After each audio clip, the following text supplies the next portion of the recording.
ان ارضی واسعۃ فیا یا فابدون کل نفس ذائقۃ الموت، ہر جان نے موت کا ذائقہ چکھنا ہے۔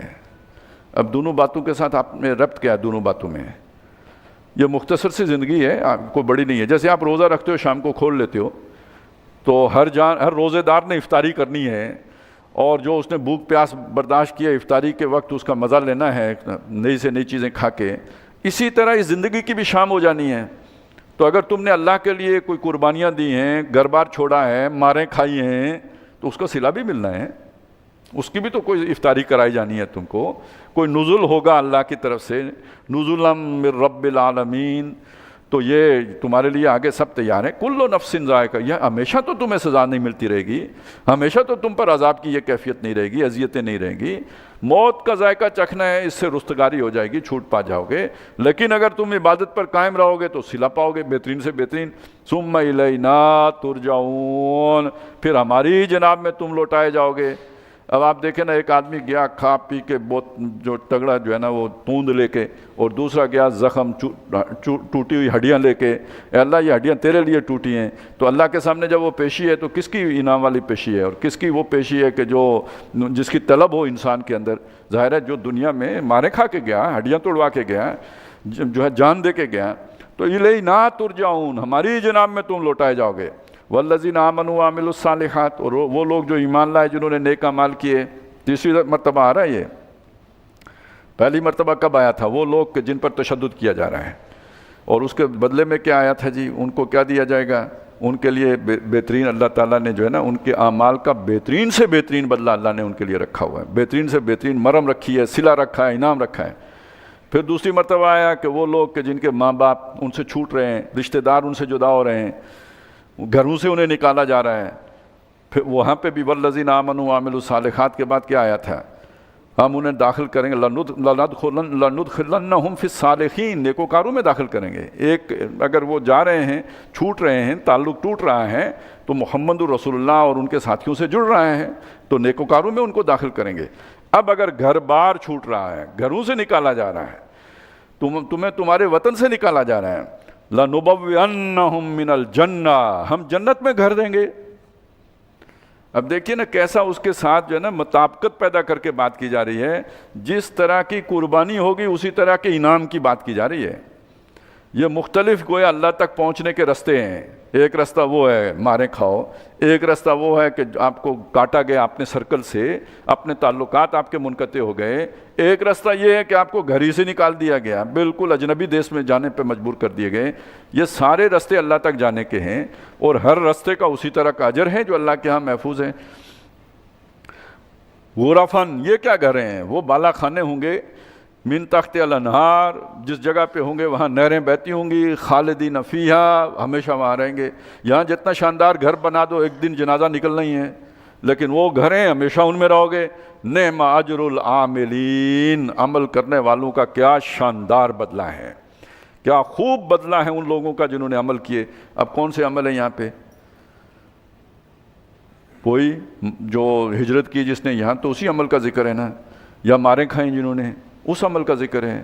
تو عمل یہ بھی ہوتا ہے، یہ مست رکھو ذکر و فکر صبح گائی میں، اسے یہی عمل نہیں ہوتا، اصل تو عمل یہ ہے، مطلوب و مقصود یہ ہے۔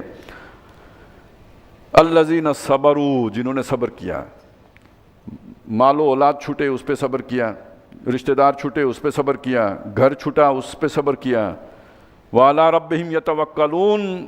اور ظاہر ہے یہ سارے جو تعلقات ہوتے ہیں یہ کیوں بنانے پڑتے ہیں؟ دیکھیں انسان کے بارے میں یہ سماجی حیوان ہے، یہ اکیلا نہیں رہتا، یہ اپنے سرکل بنا کے رہتا ہے، یہ تعلقات بنا کے رہتا ہے۔ باقی حیوان جو ہیں وہ ان کو کوئی نہیں ہوتی، وہ تو اپنے یعنی اکیلے بھی رہ لیتے ہیں۔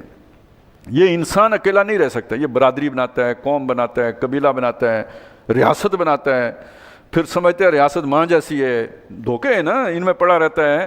لیکن یہ ساری اس کی وہ جو سوشل اینیمل ہونے کی جو انسٹنکٹ ہے اس کی ضرورتیں یہ کرتا ہے۔ تو اب آپ سوچیں کہ جب یہ ٹوٹ گئی تو اب سہارا کون ہے؟ یہ سارے کے لیے بناتا ہے نا، تو جس نے اپنا سہارا اللہ کو بنایا ہے نا، یہی تو وہ ہے متاع الحیات الدنیا، اور یہی وہ متاع الحیات الدنیا ہے جو دھوکہ ہے۔ ومل الحیات الدنیا الا متاع الغرور۔ تو جس کو یہ ویژن مل گیا کہ یہ تو دھوکے کا سامان ہے، تو اس کے لیے پھر اصلی سامان کون سا ہے؟ اللہ. تو اس پہ توکل کرو، بھروسہ کرو. تو الذین صبروا وعلی ربہم یتوکلون وکأی من دابۃ لا تحمل رزقہا. کتنے ہی جاندار ہیں جو اپنی پیٹھ پر اپنا رزق اٹھائے نہیں پھرتے. یہ تعلقات کیوں ہوتے ہیں؟ دیکھیں نا، ایک تو پروٹیکشن ہے، کوئی بھی حادثہ، کوئی آندھی طوفان، حملہ، اس میں یہ تعلقات سارے کام آتے ہیں. کوئی بیماری، کوئی آفت، اس میں کام آتے ہیں. ایک یہ کہ یہ جتنا آپ کا تعلق ہوتا ہے اتنا ہی آپ کا کاروبار ہوتا ہے. ناواقف آدمی جس کی کسی سے بات چیت ہی نہیں ہو، وہ کیا کاروبار کرے گا؟ وہ کسی اپنی سی وی بھیجے گا نوکری کرنے کے لیے. تو کوئی نہ کوئی آپ کو جو ہے نا ایکسس چاہیے ہوتی ہے اپنا کاروبار کرنے کے لیے، انفلوئنس چاہیے ہوتا ہے. آپ نے وہ سرکل ہی توڑ دیا تو رزق کہاں سے آئے گا؟ کھائیں گے کہاں سے؟ اب دوسرا مسئلہ، یعنی اب تو سروائیول کا مسئلہ ہو گیا ہے، کہ کھانے پینے کا مسئلہ ہو گیا ہے.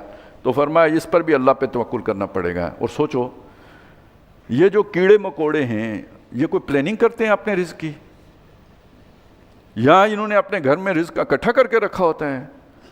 کتنے ہی جاندار ہیں کہ جن کا رزق ان کی پیٹھ پہ نہیں ہوتا. صبح نکلتے ہیں، شام کو پیٹ بھر کے آ جاتے ہیں. کوئی پلاننگ نہیں، کوئی منصوبہ نہیں، بس اللہ تعالیٰ ان کا بندوبست کر دیتا ہے. تو گویا جو اقامت دین کے مسافر ہیں، کم از کم چونکہ وہ اس اسٹرکچر کو قبول ہی نہیں کرتے، اسے وہ باطل سمجھتے ہیں، تو اس کو وہ سرو نہیں کر سکتے. تو رزق کا مسئلہ رہے گا، تو اب توکل کرنا پڑے گا اللہ کے اوپر. تو وَكَأَيٍّ مِّن دَابَّةٍ لَا تَحْمِلُ رِزْقَهَا اللَّهُ يَرْزُقُهَا. اللہ ان سب کو بھی رزق دیتا ہے، وَإِيَّاكُمْ، اور تم سب کو بھی وہی دیتا ہے.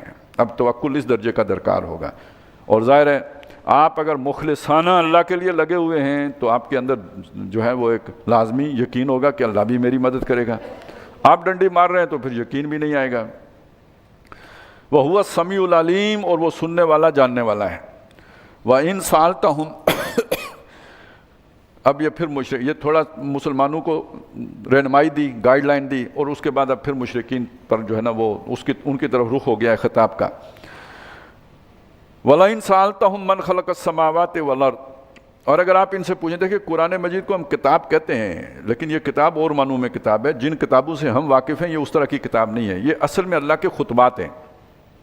جیسے کوئی بہت بڑا مقرر بہت بڑے مجمع کے سامنے کھڑے ہو کے خطاب کریں، کئی قسم کے وہاں پہ گروہ ہوں، کبھی وہ اپنے خطاب کا رخ ایک طرف کر لیتا ہے، کچھ لوگوں کو مخاطب کرتا ہے، کبھی دوسروں کو کرتا ہے.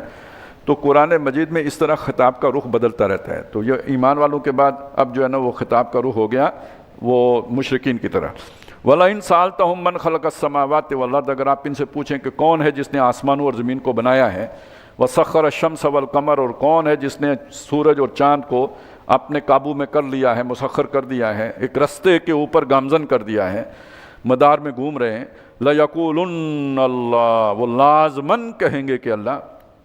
اس کے جواب میں وہ یہ نہیں کہیں گے کہ خود بخود، یہ تو 21ویں صدی میں جا کے انسانی عقل یہاں پہ پہنچے گی نا کہ خود بخود. وہ یہ نہیں کہیں گے کہ یہ خود بخود چل رہا ہے، وہ کہیں گے اللہ چلا رہا ہے. فَأَنَّىٰ يُؤْفَكُونَ، پھر الٹے کہاں سے ہو جاتے ہیں؟ یعنی اس کا کوئی نتیجہ ہے. آپ اسی کو کہتے ہیں عقل سلیم. آپ نے ایک بات مانی ہے تو اس کا جو درست نتیجہ نکلتا ہے وہ بھی مانو. وہ بات تو آپ نے مان لی، اس کا جو اگلا نتیجہ نکلتا ہے 2 + 2 = 4.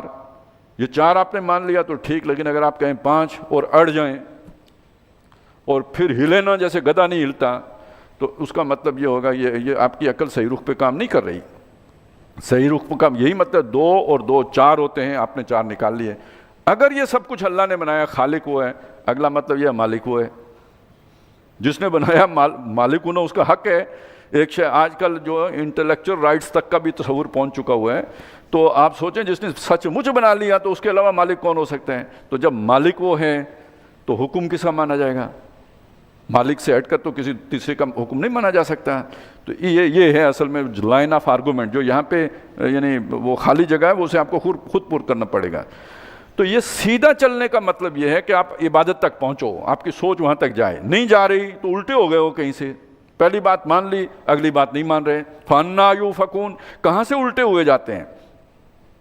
اللہ یبسط الرزق لمن یشاء. اب یہ دیکھیے بات ادھر جڑ گئی ہے. کون سے جو اوپر جو بات مسلمانوں سے ہو رہی تھی کہ کوئی جاندار نہیں ہے جو اپنا رزق پیٹھ پہ لیے پھرتا ہو. اللہ اس کو بھی رزق دیتا ہے, اللہ تمہیں بھی رزق دیتا ہے. اب دیکھیں آگے پھر وہی بات آ جائے, اللہ یبسط الرزق لمن یشاء, اللہ جس کو چاہتا ہے رزق پھیلا کے دیتا ہے, من عبادی اپنے بندوں میں سے, ویقدر له, اور جس کو چاہتا ہے حساب کتاب کا دیتا ہے, تنگ دست کر دیتا ہے, یا یہ کہ جسے ہم کہتے ہیں بس ہینڈ ٹو ماؤتھ کر دیتا ہے, اس کو فراوانی نہیں ہوتی, تھوڑا ہی دیتا ہے, اسے راشن بندی سے دیتا ہے. ان اللہ بکل شیء علیم, بے شک اللہ تعالیٰ ہر شے کا علم رکھتا ہے.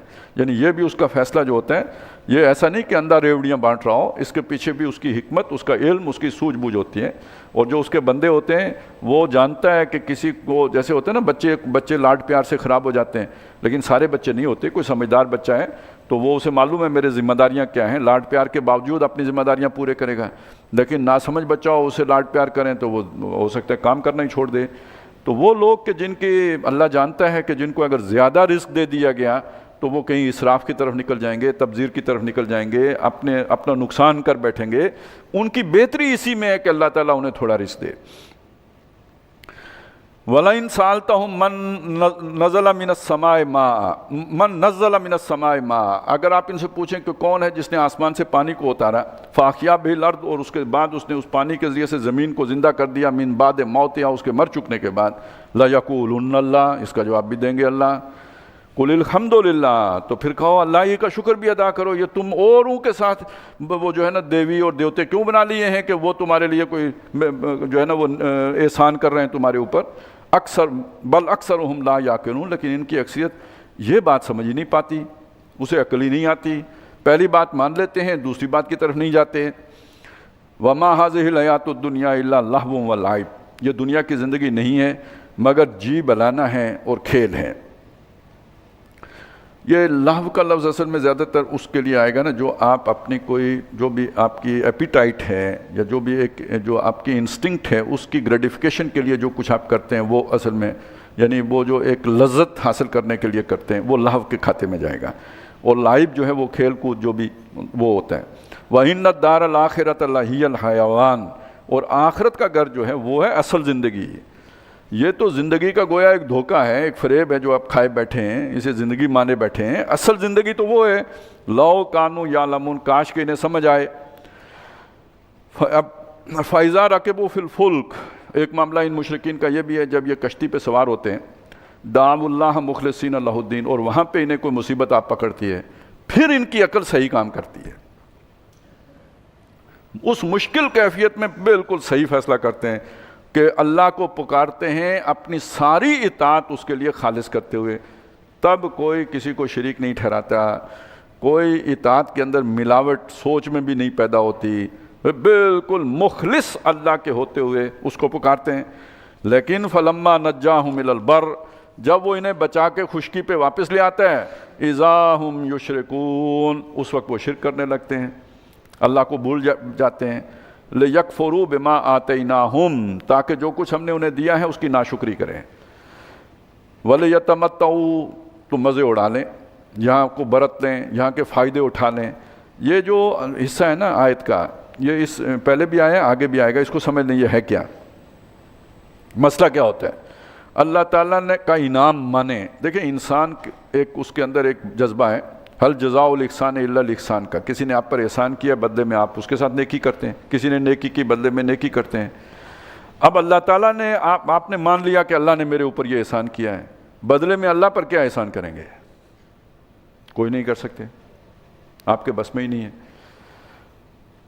تو جہاں انسان جواباً احسان نہ کر سکے وہاں پہ کیا کرتا ہے؟ تعریف کرے گا, توصیف کرے گا, اور جب اس تعریف و توصیف کی انتہا کیا ہے, جبین نیاز ٹیکے گا, اس کے آگے سجدہ ریز ہو جائے گا, اور کچھ نہیں کر سکتا تو پرستش کرے گا نا, یہ کرے گا. اور پھر اس پرستش کا نتیجہ کیا ہے؟ اطاعت کرنا, کلی اطاعت کرنا, اس کا حکم ماننا, اس کے حکم کی خلاف ورزی نہ کرنا. یہ پرستش کے یہ تقاضے ہیں جس سے آپ کو اتنی محبت ہے کہ اس کے آگے آپ نے ماتھا ٹیک دیا ہے. وہ تو حکم نہ بھی دے تو اس کے حکم کے مطابق لوگ چل پڑتے ہیں, لیکن ویسے نہ بھی سجدہ کریں. جو پرستار ہوتے ہیں, فین ہوتے ہیں, فین کلب آج کل ہم سنتے ہیں, کلٹ فالوئنگ ہم سنتے ہیں, تو وہ اس کو فالو نہیں کرتے, اس کی عادات و اطوار کو, جس کے پرستار بنتے ہیں, جس کے فین ہوتے ہیں. تو یہ اگر مانیں ہم کہ ہم پر سارے احسانات اللہ کے ہیں تو اس کے فین ہو جائیں، اور فین ہونے کا نتیجہ اس کے احکام ماننے کی صورت میں نکلے، اور اس کے احکام مانیں ہمارے جو ہم نے مزے سوچے ہوئے ہیں وہ کم ہو جاتے ہیں. یہ نہ کرو، یہ کرو، تو ذمہ داریاں یہ ہیں، کرنے کے کام یہ ہیں، بچنا اس سے ہے، خبردار اس سے آگے نہیں جانا ہے. تو اللہ کا احسان ماننے کا نتیجہ اس صورت میں نکلتا ہے. اس کے مقابلے میں آپ نے احسان مان لیا کسی روحانی بزرگ کا کہ اصل میں ان کی دعا کے صلے میں ہمیں یہ سب کچھ ملا ہے. دیا تو اللہ نہیں ہے لیکن دعا ان کی ہے، تو اب بدلہ آپ دینا چاہیں تو کیا دیں گے؟ ماشاءاللہ ایک اچھا سا بکرا خریدیں گے اور جا کے بزرگ کے دروازے پہ باندھ آئیں گے، اللہ اللہ خیر صلی اللہ، آئیں خوب آرام کاریاں کریں. اس کا تو قرض آپ نے چکا دیا نا جو اس نے آپ کے اوپر احسان کیا تھا. سوچ پیچھے یہ الٹی سوچ ہے.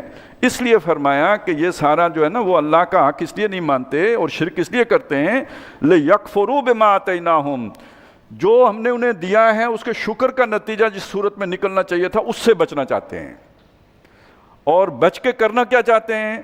دنیا کے مزے اڑانا چاہتے ہیں. تو وَلْيَتَمَتَّعُوا، اڑا لیں، 4 دن کی چاندنی ہے، پھر ہمارے ہی پاس آئیں گے. فَسَوْفَ يَعْلَمُونَ، جلد انہیں لگ پتہ جائے گا ان مزوں کا جو نتیجہ نکلے گا. ویسے دیکھیں نا سموسا ہوتا کتنا مزیدار ہے، بندہ چھوڑتا نہیں جب آ جاتا ہے. وہ پھر عشاء کے وقت جب مروڑ اٹھتے ہیں پتہ لگتا ہے یار غلطی ہو گئی، پکوڑے آج نہیں کھانے چاہیے تھے. تو ہر جو میٹھی شے یا جو ٹیسٹی چیز یا اٹریکٹیو شے، وہ کہتے ہیں نا ہمارے یہاں ہر چمکتی چیز جو ہے نا وہ سونا نہیں ہوتی. تو یہ ہے زین لہم الشیطان اعمالہم، شیطان ان کے کرتوت ان کے لیے مزین کر دیتے ہیں، خوبصورت بنا دیتے ہیں. فسوف یعلمون، جلد انہیں لگ پتہ جائے گا. اولم یروا انا جعلنا حرما آمنا، کیا یہ نہیں دیکھتے کہ یہ جو حرم ہے اس کو ہم نے امن کا گہوارہ بنا دیا ہے. اصل میں یہ سورۃ القصص میں انہوں نے نبی صلی اللہ علیہ وسلم کے سامنے ایک اعتراض رکھا تھا، بلکہ اصلاً تو وہ اعتراض ابو طالب کے سامنے رکھا گیا تھا. وہ آئے تھے سارے حضرت ابو طالب کے پاس اور ان کے سامنے یہ رکھی تھی کہ یہ ذہن میں رکھیں جیسے آج دنیا میں ہوتا ہے نا، کسی ملک کے اندر کوئی آدمی ہو، وہ دوسرا ملک کہتا ہے اس نے ہمارے اندر یہ خرابی کی ہے، خطرہ پیدا ہو گیا ہے، ہمارے حوالے کرو. تو وہ حکومتیں اگر تھوڑی بہت بھی غیرت مند ہوں تو اپنا شہری کسی دوسرے کے حوالے نہیں کرتی. یہ صورت پہلے ایک برادری میں ہوتی تھی، خاندان میں ہوتی تھی. کوئی دوسرا قبیلہ کسی دوسری برادری کے آدمی کو سزا نہیں دے سکتا. تو اب نبی صلی اللہ علیہ وسلم جو کچھ مکے میں کر رہے ہیں اس سے باقی برادریوں کو اعتراض پیدا ہو گیا کہ یہ تو ہمارا پورا نظام ڈھانے کے در پہ ہیں. اب وہ اگر قدم اٹھاتے ہیں تو پورا بنی ہاشم پیچھے کھڑا ہے. لہذا جو بنی ہاشم کے سربراہ ہیں، سردار ہیں، وہ ابو طالب، ان کے پاس وفد آتا ہے کہ آپ اپنے بھتیجے کو سمجھائیں. وہ جو آج کل نہیں کہتے کہ جی آپ کا علاقہ آپ کی سرزمین ہمارے ملک میں خلاف استعمال نہیں ہونی چاہیے، تو اپنے بھتیجے کو سمجھائیں، کنٹرول میں رکھیں، یہ آ کے ہمارے خداؤں کی توہین کرتا ہے، اسے قابو میں رکھیں. تو اس موقع پہ ابو طالب نے ان سے کہا ہے ہمارا بھتیجا آپ کو کیا کہتا ہے؟ ایک کلمے ہی کا تو مطالبہ کرتا ہے، لا الہ الا اللہ، تو یہ ماننے میں کیا دشواری پیش آتی ہے؟ تو اس کا جو انہوں نے جواب دیا تھا اس سے ہمارا پورا نظام ڈہ جاتا ہے. وہ سمجھتے تھے. آج ہمیں نہیں پتا کہ یہ لا الہ الا اللہ اصلاً کیا تھا. ابو جہل کو پتا تھا کہ یہ کیا ہے، کہتا پورا ہمارا نظام ڈہ جائے گا. اور دوسری بات کہی تھی پھر ہمارے یہ قافلے کیسے چلیں گے، لوگ ہمیں اچک لیں گے.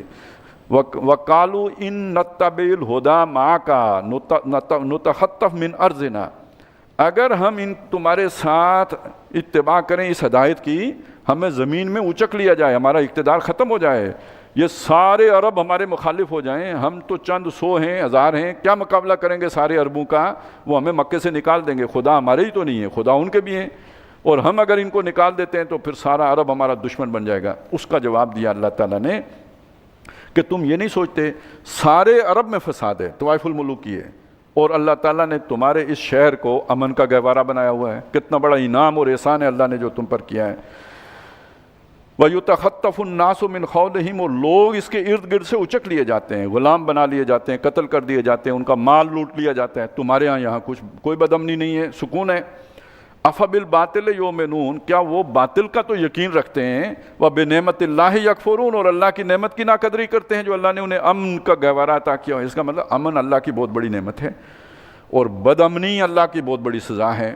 اور جس معاشرے میں بدامنی ہو جائے تو ٹریس کرنا چاہیے نا کہاں غلطی کی ہے، اللہ کو کہاں ناراض کیا ہے. سوچنے کی بات، اصل تو بات یہ ہے نا دشمنوں سے نمٹ لینا بھائی، لیکن یہ کہ جو تم نے جس سے دشمنی مول لے رکھی ہے اس کے احکامات کو پیٹھ کے پیچھے ڈال کر اور اس سے جنگ مول رکھی ہے سود کو جاری رکھ کر. وہ آپ کا جج جو تھا نا، میرا خیال وہ مر گیا بیچارہ، تو عظمت سعیدی شاید تھا، جس نے کہا تھا کہ یہ سود کا معاملہ اللہ خود دیکھے گا. صحیح کہا ہے ویسے اس نے، کیونکہ قرآن مجید میں یہ بات ہے کہ اگر فَإِن لَمْ تَفْعَلُوا، اس سود سے تم باز نہ آئے، فَاذَنُوا بِحَرْبٍ مِّنَ اللَّهِ وَرَسُولِهِ، تو اللہ اور رسول کی طرف سے اعلان جنگ ہے. تو دیکھ رہا ہے پھر اب بھگتو. یہ تو اسباب ہے نا ظاہری، بلوچ ناراض ہو گئے، افغان ناراض ہو گئے، فلانا ہو گیا، پیچھے انڈیا ہے، اس سے پیچھے پتہ نہیں اسرائیل ہوگا، امریکہ ہوگا، جو کچھ بھی ہے. اصل سبب کیا ہے؟ اللہ کے اذن کے بغیر تو پتے نے بھی نہیں ہلنا تھا. اصل سبب یہ ہے تم نے اللہ سے جو ہے نا وہ نافرمانی کی ہے، اس کی احکام توڑے ہیں، اور تمہارے اعلیٰ ترین عدالتوں نے اللہ کے اس حکم سود کے حوالے سے پرواہ نہیں کیا، اٹھا کے ان کیسوں کو پٹکا ہے جن میں جو ہے سود کی حرمت کے بارے میں باتیں آئی تھیں. اور تم نے ہیلے بانے بنائے ہیں کہ یوجری علیحدہ ہے اور انٹرسٹ، بینک انٹرسٹ علیحدہ چیزیں. تو پھر اللہ تعالیٰ جب سزا دیتا ہے تو اس کا چھوٹا نظر تو نہیں آتا. خدا کی لاٹھی اسی طرح بے آواز ہے، سوئفٹلی موو کرتی ہے، آواز بالکل نہیں آتی ہے. خدا یوں بھی گناہوں کی سزا دیتا ہے، بانٹ کر قوم کو گروہ میں ڈزا ڈز کرا دیتا ہے. ویسے وہ تو لڑا دیتا ہے الفاظیں، لیکن یہ کہ جو کچھ ہو رہا ہے ڈزا ڈز ہی ہو رہی ہے. خدا یوں بھی گناہوں کی سزا دیتا ہے، بانٹ کر قوم کو گروہوں میں لڑا دیتا ہے. آسماں سے عذاب نازل نہیں ہوتے، آدمی کو بھی ملک الموت بنا دیتا ہے. تو کوئی تھوڑی سی اگر آدمی آنکھ کھولے، اور قرآن اگر اس کے سینے میں ہو تو کھولنی چاہیے کہ یہ تو اللہ تعالیٰ کی طرف سے اصل میں ہمارے اوپر ایک انتباہ ہے. باز آ جائیں، شاید اللہ تعالیٰ محفوظ رکھے، لیکن یہ کہ اصل مسئلہ یہ ہے اللہ کی نعمتوں کا کفر کرتے ہیں. وَمَنْ أَظْلَمُ مِمَّنِ افْتَرَىٰ عَلَى اللَّهِ كَذِبًا، اور اس سے بڑا ظالم کون ہوگا جو اللہ پر جھوٹ باندھے، او کذب بالحق، یا اس سے بڑا ظالم کون ہوگا کہ جس کے پاس حق آئے اور اس کی تکذیب کرے، اسے جھٹلانے کے لیے ہیلے بہانے ڈھونڈے. لما جاء، جب وہ حق اس کے پاس پہنچا. الیس فی جہنم مثوی للکافرین، کیا ایسے کافروں کا ٹھکانہ دوزخ نہیں ہوگا؟ یعنی جنہوں نے اللہ کے احکامات کو پیٹھ کے پشت پہ ڈال دیا، پشت اپنی پہ ڈال دیا، اس سے زیادہ جو ہے نا اور بڑا مجرم کون ہے اللہ کا؟ لیکن والذین جاہدوا فینا، وہ لوگ کہ جنہوں نے ہمارے لیے محنتیں کی، کوششیں کی. اب یہاں جہاد کا لفظ آیا ہے، مکے میں جہاد تلوار والا نہیں تھا، مکے میں جہاد صبر والا ہی تھا. ایمان لانا اور انگاروں پہ لیٹنا مگر ایمان سے منحرف نہ ہونا آسان تو نہیں تھا. ایمان لانا، اور اس کے بعد اگر گھر بار سے نکال دیا گئے ہیں، لوگ ناراض ہو گئے، دوست احباب ناراض ہو گئے، رشتہ دار ناراض ہو گئے، ایمان پہ قائم رہنا، اس سے منحرف نہیں ہونا. اور اگر وطنی سے نکال دیے گئے، جلا وطن کر دیے گئے، ہجرت پر مجبور کر دیے گئے، ایمان پر قائم رہے. یہ سارے رستے ہیں. تو جن لوگوں نے یہ جہاد کیا فینا، ہماری خاطر، ہمارے لیے، ہم تک پہنچنے کے، ہماری رضا کے لیے، لَنَهْدِيَنَّهُمْ سُبُلَنَا، ان کو ہم اپنے راستوں کی رہنمائی کریں گے. راستہ کون سا ہے؟ اصولی طور پر وَلَنَبْلُوَنَّهُمْ بِشَيْءٍ مِّنَ الْخَوْفِ وَالْجُوعِ وَنَقْصٍ مِّنَ الْأَمْوَالِ وَالْأَنفُسِ وَالثَّمَرَاتِ. ہمارے راستے کے سنگھائے میل تو یہی ہیں، بھوک، تکلیف، جو ہے وہ پھلوں اور مالوں کا نقصان، جان کا اندیشہ، ہر وقت یہ اگر ہے تو ہمارے راستے پر گامزن ہو. کہیں کمفرٹ زون میں بیٹھے ہو آرام سے، چین سے، امن سے، ان میں سے کوئی بھی تمہیں پھر خطرے میں ہو. ہمارے راستے کے تو نشانات وہ نہیں ہیں، ہمارے راستے کے نشانات یہ ہیں. تو ان میں پھر انگاروں پہ لیٹنا بھی ہے، ان میں گھر سے نکلنا بھی ہے، ان میں رشتہ داروں کی ناراضگی بھی ہے. یہ ہمارے راستے ہیں، ان راستوں کی ہم رہنمائی کر دیں گے، وہ سیدھے ہم تک پہنچا دیں گے. وَإِنَّ اللَّهَ لَمَعَ الْمُحْسِنِينَ، اور بے شک اللہ تعالیٰ ایسے احسان کرنے والوں کے ساتھ ہے. یعنی یہ کون سا احسان کی روش ہے؟ هَلْ جَزَاءُ الْإِحْسَانِ إِلَّا الْإِحْسَانُ، اللہ نے احسان کیا، اس کے بدلے میں آپ اللہ پر احسان نہیں کر سکتے. آپ کا احسان یہی ہے کہ اللہ کی بندگی کا حق ادا کرو، اللہ کے کلمے سے منہ نہ موڑو، دل و جان کے ساتھ اس پہ چلو، اور جو قربانی دینی پڑے دو. ان صلاتی و نسکی و مخیایا و مماتی للہ رب العالمین کا ماٹو رکھو کہ جیسے نماز اور قربانی اللہ کے لیے کرتے ہو، ایسے ہی جیو بھی اللہ کے لیے، مرو بھی اللہ کے لیے. یہ ہے کہ جو وہ ہمارا راستہ ہے، یہ وہ محسن ہیں جن کے اللہ ساتھ ہے. اس راستے پہ چلنا آسان نہیں، بہت مشکل ہے اس راستے پہ چلنا، لیکن اللہ انہیں انگلی پکڑ کے چلائے گا. یہ ساتھ ہونے کا مطلب یہ ہے، ہم چلائیں گے انہیں اس راستے پہ.